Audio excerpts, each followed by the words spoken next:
let's talk ADHD today. I have ADHD, and just to tell you how I cope with my ADHD while also trying to hit my writing goals, or rather my publishing goals, I will start with the most important part, for me the most important part, and that is to understand our individual type of ADHD. The thing is, most of the times ADHD comes with other adjacent issues. People usually do not just have ADHD, often there's something else with it. There's also a difference in how severe your ADHD can be. For me, for example, my ADHD doesn't hit as hard as it hits others. For me, it comes with OCD and anxiety, and OCD can really be difficult while also having ADHD. So that one is not too fun. However, I think it's super important to understand your ADHD, how you individually usually cope with it, or what kind of coping mechanism you have, or how it triggers you, when it triggers you. The second thing is that a schedule needs to work for me. I researched so many different types of schedules. I used apps. I tried to journal. I watched so many videos. I tried a whiteboard. But at the end of the day, the tool that worked for me, for my scheduling, was a simple Excel file.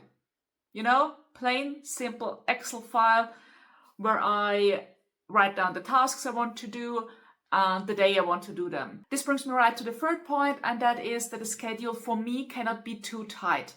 It does not help me if I put too many points into that specific schedule for that day. This is still something I'm learning, because I still tend to stuff my day with things and then forget that I might hit a block, or I might be distracted by something else. I'm still working on that, but for me, I figured the schedule cannot be too tight. And I also, and that's something else which works for me, I separate my schedules. I have the Excel file for my work for writing, and I use an app for more mundane things like chores. And in the app, it's not so important for me when I do it. I just know I need to do it in said week, and in said week I will actually normally do it. It's more like a reminder for me, whereas my schedule for writing is a little bit more specific, but that's also the way I want it. So it's super important that schedules and the type of schedule and the way we schedule really needs to work for us. This is finally, this is something I learned while watching a few bullet journaling videos, because I also journal and realized journaling does not work for me in that specific way that I have seen in other videos. That was until I watched a YouTube video where someone with ADHD talked about that topic, and that helped me so much.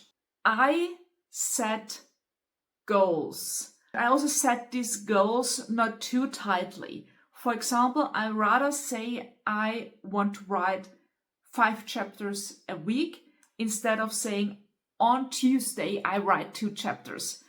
I do schedule my writing a little bit, like I try to do it, but I am not too strict with the schedule. If it doesn't work, it doesn't work, and I will write that chapter in another day.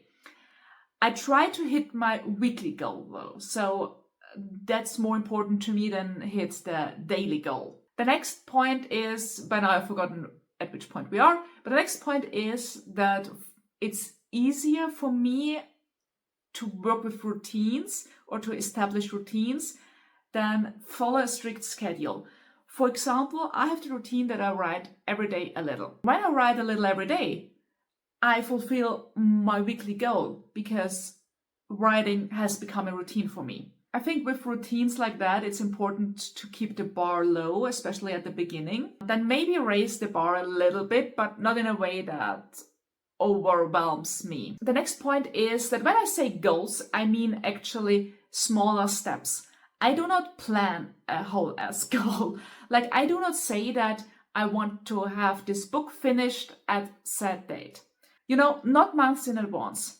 I need to think in or plan in smaller goal steps and smaller milestones, you know? I rather say at that point, at point X, this small step will be finished, and with each step we are getting closer to the final goal, but I do not set a date for said final goal. Final goal for me is always the book release. But until then, I have to write the book, I have to have it edited, I have my ARC readers on it, I have beta readers before that, I have to do the layout, I need to have the final cover, etc. So I do plan the individual steps rather than thinking too much ahead. I still try to plan a little ahead, like make sure my editor is available in that specific time, but you know, not too strict of a timeline. It also helps me to be a little bit flexible when my editor says he can't edit in this or that week. He can do it in like 3 weeks. It's much easier for me to cope.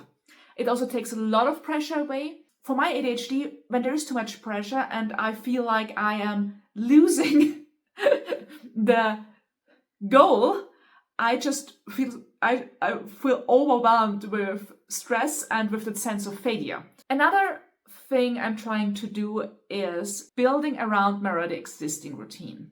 My routine by now is I get up at a certain time, I have coffee, and then I drag my ass to my writing desk and do some writing.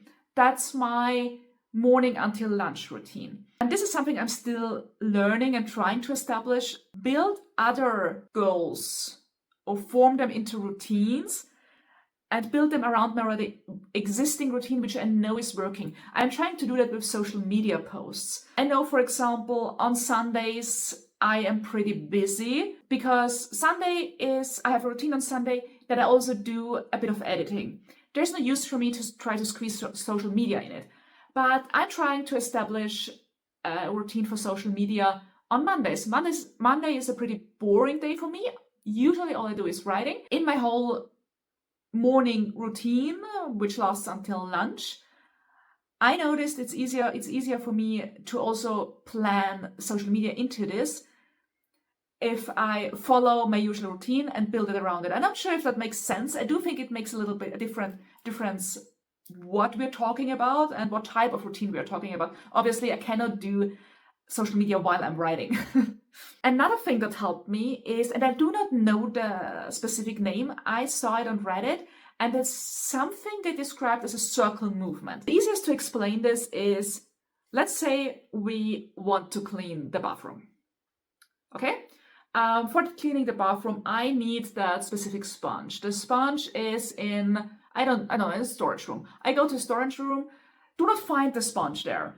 And instead of searching for the sponge, I suddenly find something else to do because ADHD is ADHD. And then I do this other thing. And the point of the circle method, or however it is called, I do not know how it's truly called, is that the moment you remember your original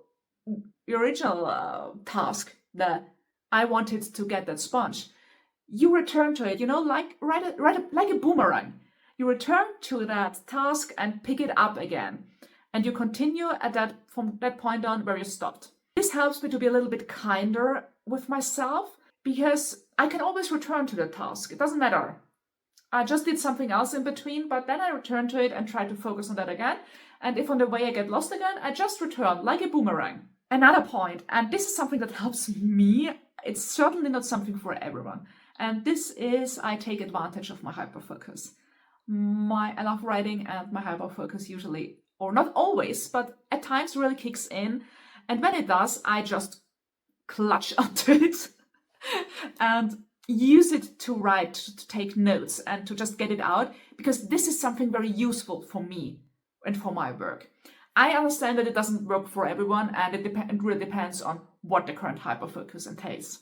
The last point, and one that I find very important, and one that I had to learn for years now, is not to compare myself. I used to compare myself to other authors. Like, this author does so many beautiful social media posts, and she posts like 2 times a day, or at least daily. and that author does live videos, and that one has this beautiful art they constantly commission, and they do this or that. It does, and this person is at every book signing.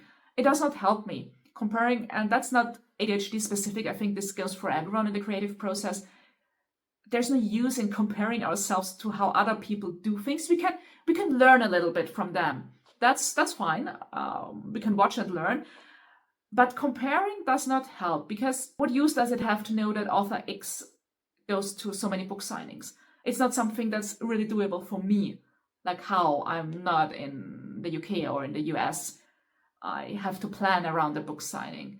Instead, I do other things. Instead of constantly wasting time with comparing myself to everyone else, I think it's more important to focus on what I am doing at the moment and what I can do for my writing and for my, publishing, etc., to make it better or to do more. I feel that this is more useful than to just constantly watch others and wonder what they are doing and why I'm not doing it.